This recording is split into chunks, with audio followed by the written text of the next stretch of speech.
सुबह तक लग रहा था कि जो पाकिस्तान ने सीज़ फायर करवाया है ना वो ऑलमोस्ट ख़त्म है, लेकिन अभी लग रहा है कि भाई अलग ही बिल्कुल स्टोरी चेंज हो गई। अब आपको मैं थोड़ा सा ना बताता हूँ ज़रा बैकड्रॉप में चल क्या रहा है ना। आपको पता है कि पाकिस्तान ने ईरान, इसराइल और अमेरिका के दरमियान एक टेम्पररी 2 हफ्ते का सीज़ फायर अनाउंस करवाया था, ठीक है। अब उसमें भी इन्होंने भंड मारा। एक पहला भंड तो ये था कि जो ड्राफ्ट होता है ना, ड्राफ्ट, ठीक है, अब पॉइंट इसके जो प्राइम मिनिस्टर होता है वो अपनी ट्वीट्स खुद नहीं लिख रहे होते हैं ना, तो अमूमन होता है टाइपिस्ट होते हैं, सोशल मीडिया मैनेजर्स होते हैं जो लिख के देते हैं। अब उन्होंने कहीं वो प्रेसिडेंट साहब को प्रोवाइड की, वो प्राइम मिनिस्टर साहब को हमारे, उन्होंने सेम उठा के ट्विटर पे पोस्ट कर दी। फिर उसके बाद उनको जो है ना वो टीम ने देखा होगा, उन्होंने बाद चेंज करवाया। तो अब वो पॉइंट इसके ड्राफ्ट की हेडिंग लिखी हुई थी प्राइम मिनिस्टर, जो अनाउंसमेंट है उसकी ना।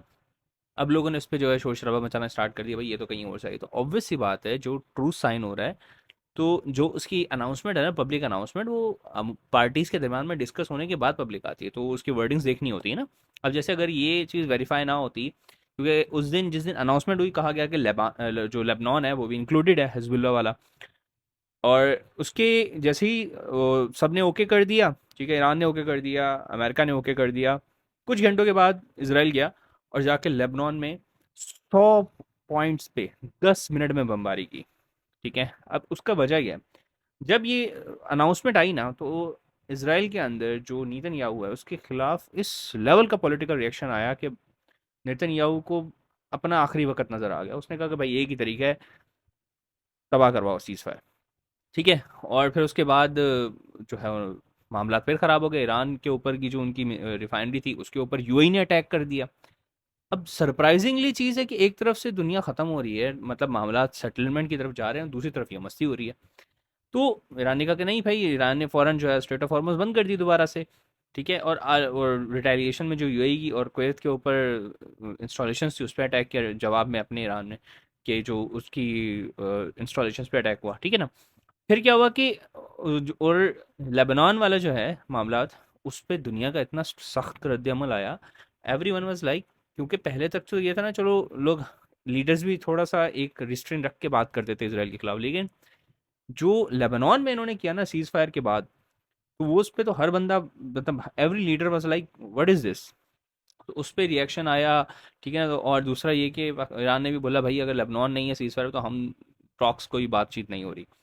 तो लग ही रहा था कि भाई ऑलमोस्ट ख़त्म है, ठीक है ना। और ईरान ऑलमोस्ट रिटेलिएशन की तरफ जा रहा था, तो और उसके बाद मतलब मल्टीपल न्यूज़ सोर्सेज उन्होंने कंफर्म किया कि नहीं, लास्ट मिनट्स में पाकिस्तान ने जो है वो कहा कि नहीं, आप रिटेलिएट मत करें, we are talking to them. अब कहानी क्या है कि बेसिकली इसराइल का जो नेतन्याहू है, या बीबी जिसको कहते हैं, अभी तक जो न्यूज़ है ना उसमें ये है कि टेक्निकली उसके खिलाफ चल रहे हैं करप्शन के केसेस।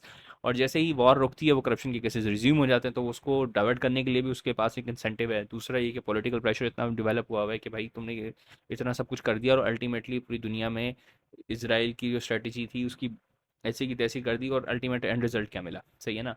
तो उसकी वजह से वो फिर दोबारा करवा देता है। तो पॉइंट इसके वो काबू में नहीं आ रहा, ठीक है। अब ईरान बोल रहा है कि नहीं, अगर वो नहीं है तो फिर हम भी नहीं है, तो फिर कौन सी, फिर किस किस्म की जो है ना सीज फायर की बातें करें।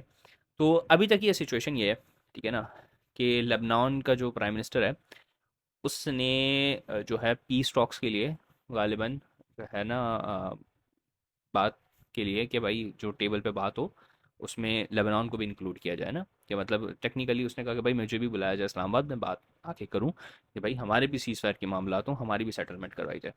भाई उसने ये बोला है, 2 घंटे के अंदर जो है ना इसराइल ने बोला कि नहीं, हम लेबनान से खुद बात कर रहे हैं छोड़ दो आपने, ठीक है।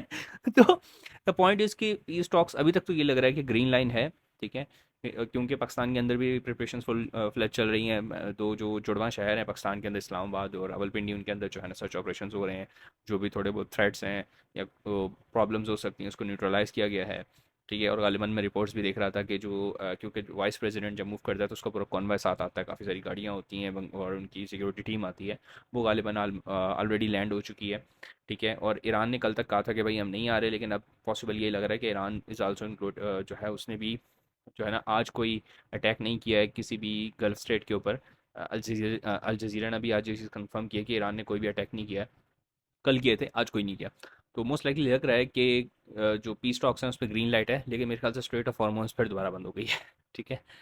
तो लेट्स सी, अभी तक की ये अपडेट्स हैं, कोई नई अपडेट्स आती हैं तो मैं आप लोगों के साथ बताता हूँ। लेकिन सबसे इंटरेस्टिंग चीज़ जो थी ना वो ये थी कि भाई कल सुबह तक जो बात कर रहे थे कि नहीं हम तो कोई बात ही नहीं करेंगे, लेबनान के साथ हमारी फाइट चलती रहेगी, ठीक है ना, हिजबुल्लाह के जब तक नहीं खत्म होता हम लोग कहीं पे भी जाके अटैक करेंगे। उधर से लेबनान ने बोला कि भाई हमें भी जो है ना इस्लामाबाद बुलाया जाए इनविटेशन पे, 1 घंटे के अंदर बोल रहे नहीं भाई हम बात कर रहे हैं आप लोग अपना देखो। जैसे मतलब स्वैग है जो मर्जी बोले भाई आसिम साहब का।